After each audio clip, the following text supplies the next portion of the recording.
गोयात देमायज पाऊस चालूच तरी ट्रेकर्स धबधब्यांचेर वचपाचे बंद जायनात। सरकारान चढ धोक्याच्या धबधब्यांचेर लोकां खातीर वचपाक बंदी घाला, तरी लोक अजून वचपाचे बंद जायनात।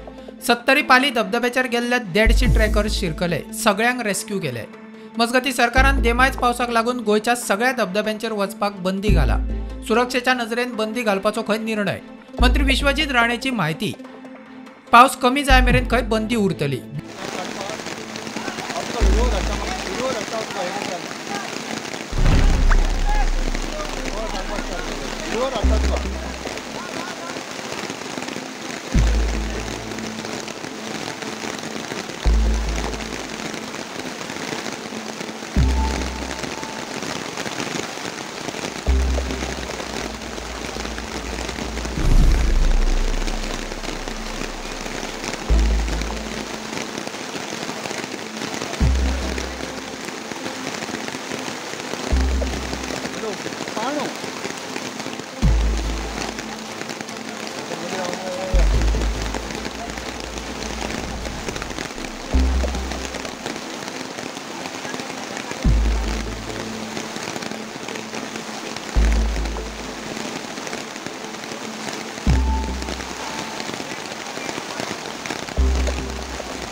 Bureau report, prudent.